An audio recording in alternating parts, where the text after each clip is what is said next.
Philip Whitaker's family says he would get the shirt off his back or the last dime in his pocket for his 8-year-old daughter, Sabrina. According to FEMA, over 400 homes were wrecked in a devastating tornado that tore through Lee County. As you take a look behind me, you can see what remains of utter damage following broken tree limbs, debris being thrown everywhere, and cars smashed to smithereens. As the Auburn men's basketball team wraps up preparations to travel up to Minneapolis to take on Virginia for the team's first Final Four appearance, fans feel pretty confident in their team as they share some of their thoughts on the upcoming matchup.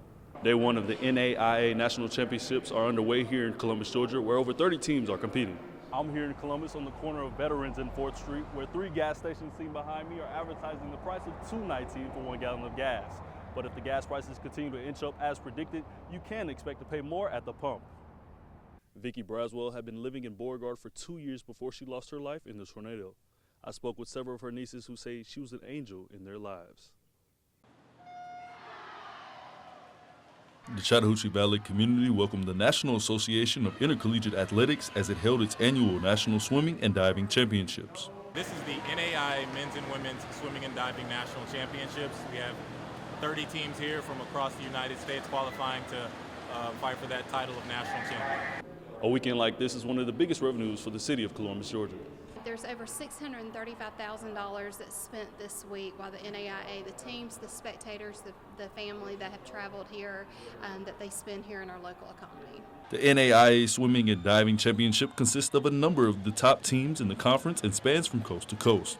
The teams, again, are qualifying up until their deadline, working hard all season. They have to meet qualifying standards to be here. So these are the top-notch swimmers of the NAIA all at one place here in Columbus, Georgia.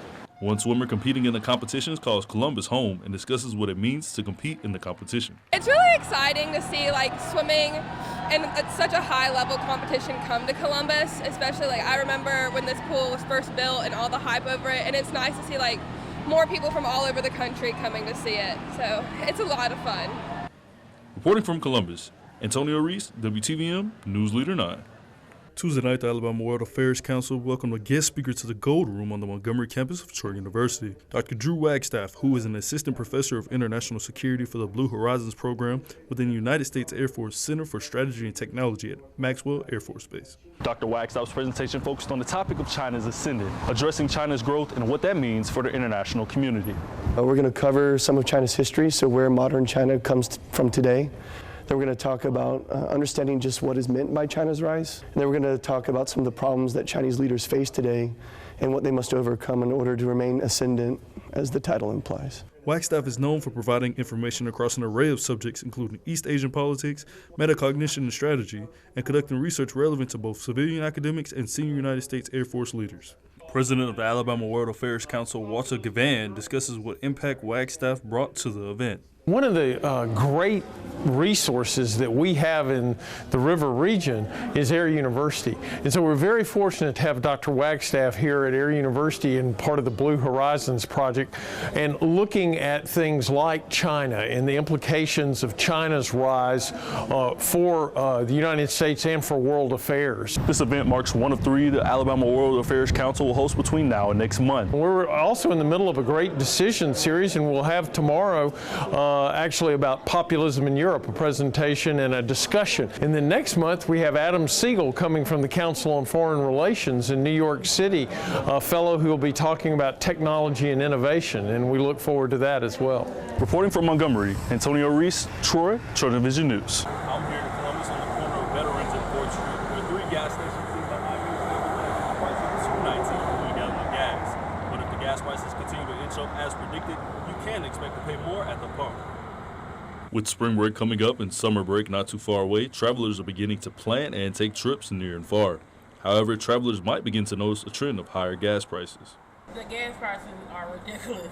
Even though I work at a gas station, they're ridiculous, but you got some areas that got good, reasonable prices, and you got some that it's just out of the sight. According to AAA.com, a gallon of regular unleaded gas prices are averaging $2.27 in Georgia and $2.23 in the Columbus area alone, while regular gas prices are averaging $2.10 both in Alabama and in the East Alabama area. That'll affect vacation budgets and either shorten the trip or make them stay closer. As vacation dates approach travelers, many can observe how gas prices are liable to fluctuate up and down according to the EIA.gov due to the cost of crude oil, refining costs and profits, distribution and marketing costs and profits, as well as taxes. For those planning on taking trips and vacations during spring break, if you're looking for the cheapest gas prices, it's $2.09 in Columbus and $1.87 in East Alabama. Reporting from Columbus, Antonio Reese, WTVM.